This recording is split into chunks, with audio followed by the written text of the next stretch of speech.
Hello apple users, ಮತ್ತೆ ಈ video ನಿಮಗೋಸ್ಕರನೇ. IPhone 11 ಒಂದು ವೈಫೈ ಬ್ಲೂಟೂತ್ ವರ್ಕ್ ಆಗ್ತಾ ಇಲ್ಲ, ಅದನ್ನೇ ತಂದಿದ್ದೀನಿ ನಿಮಗೆ. ಹೆಂಗೆ ರೆಡಿ ಮಾಡೋದು ತೋರಿಸ್ತೀನಿ ಬನ್ನಿ.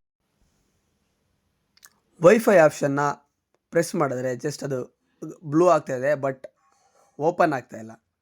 ಹೆಸರು ತೋರಿಸ್ತಾ ಇಲ್ಲ ಯಾವ್ಯಾವ್ದು ಅವೈಲೇಬಲ್ ಇದೆ ಅಂತ. ಅವೈಲೇಬಲ್ ಇರೋದು ತೋರಿಸಲೇಬೇಕು ಕಂಪಲ್ಸರಿ ನಿಮಗೆ ವೈಫೈ ಕನೆಕ್ಟ್ ಆಗಬೇಕು ಅಂದರೆ. ನೋಡಿ, ಬ್ಲೂಟೂತ್ ಕೂಡ ವರ್ಕ್ ಆಗ್ತಾ ಇಲ್ಲ. ಇದು ಆಗಿರೋ ರೀಸನ್ ಬಂದು ಬ್ಯಾಕ್ ಗ್ಲಾಸ್ ರಿಪ್ಲೇಸ್ಮೆಂಟಿಗೆ ಕೊಟ್ಟಿದ್ರು. ಅದನ್ನು ಬ್ಲೋಯರ್ ಗನ್ನಲ್ಲಿ ರಿಮೂವ್ ಮಾಡೋವಾಗ ಒಳಗಡೆ ಹೆವಿ ಹೀಟ್ ಆಗಿ ಯಾವುದೋ ಒಂದು ಕಂಪೋನೆಂಟ್ ಪ್ರಾಬ್ಲಮ್ ಆಗಿರುತ್ತೆ. ಲೇಯರ್ ಕೂಡ ಲೂಸ್ ಆಗೋ ಚಾನ್ಸಸ್ ಇರುತ್ತೆ. ನೋಡಿ, ನಾನು ಫಾಲ್ಟ್ನ ಫೈಂಡ್ ಮಾಡೋಕ್ಕೆ ಓಪನ್ ಮಾಡಲೇಬೇಕಾಯಿತು. ಓಪನ್ ಮಾಡಿ ಫಾಲ್ಟ್ ಎಲ್ಲ ಫೈಂಡ್ ಮಾಡಾಯಿತು. ನೋಡಿ, ಇದನ್ನು ರೀಬಾಲಿಂಗ್ ಪ್ರೊಸೆಸ್ ಅಂತ ಕರೀತಾರೆ. ಈ ಪ್ರೊಸೆಸ್ ಕೂಡ ಆಗಿದೆ. ಇದನ್ನು ಫಿಕ್ಸ್ ಮಾಡಾದಮೇಲೆ ಬರ್ತಿದೆಯಲ್ಲ ಅಂತ ನೋಡಬೇಕಾಗತ್ತೆ. ನಿಮ್ಮ ಹತ್ರ ಕೂಡ ಯಾವುದಾದ್ರು ಐಫೋನ್ಸ್ ರಿಪೇರ್ ಮಾಡಿಸ್ಬೇಕು ಅಂದರೆ ನೀವು ನನಗೆ ಮೆಸೇಜ್ ಮಾಡ್ಬೋದು. ವಾಟ್ಸಪ್ ನಂಬರ್ ನಾನು ಕೊಟ್ಟಿರ್ತೀನಿ. ನೀವು ಮೆಸೇಜ್ ಮಾಡಿ ನನಗೆ ಯಾವುದೇ ಪ್ರಾಬ್ಲಮ್ ಇದ್ರೂ ಸೊಲ್ಯೂಷನ್ ಕೇಳ್ಬೋದು.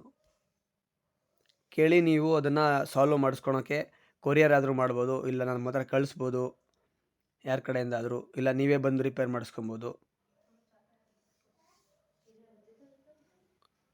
ನೋಡಿ, ವೈಫೈ ಕಂಪ್ಲೀಟ್ಲಿ ನೇಮ್ಸ್ ಎಲ್ಲ ತೋರಿಸಿದೆ ಅಂದರೆ 100% ವರ್ಕಿಂಗ್ ಆಗುತ್ತೆ.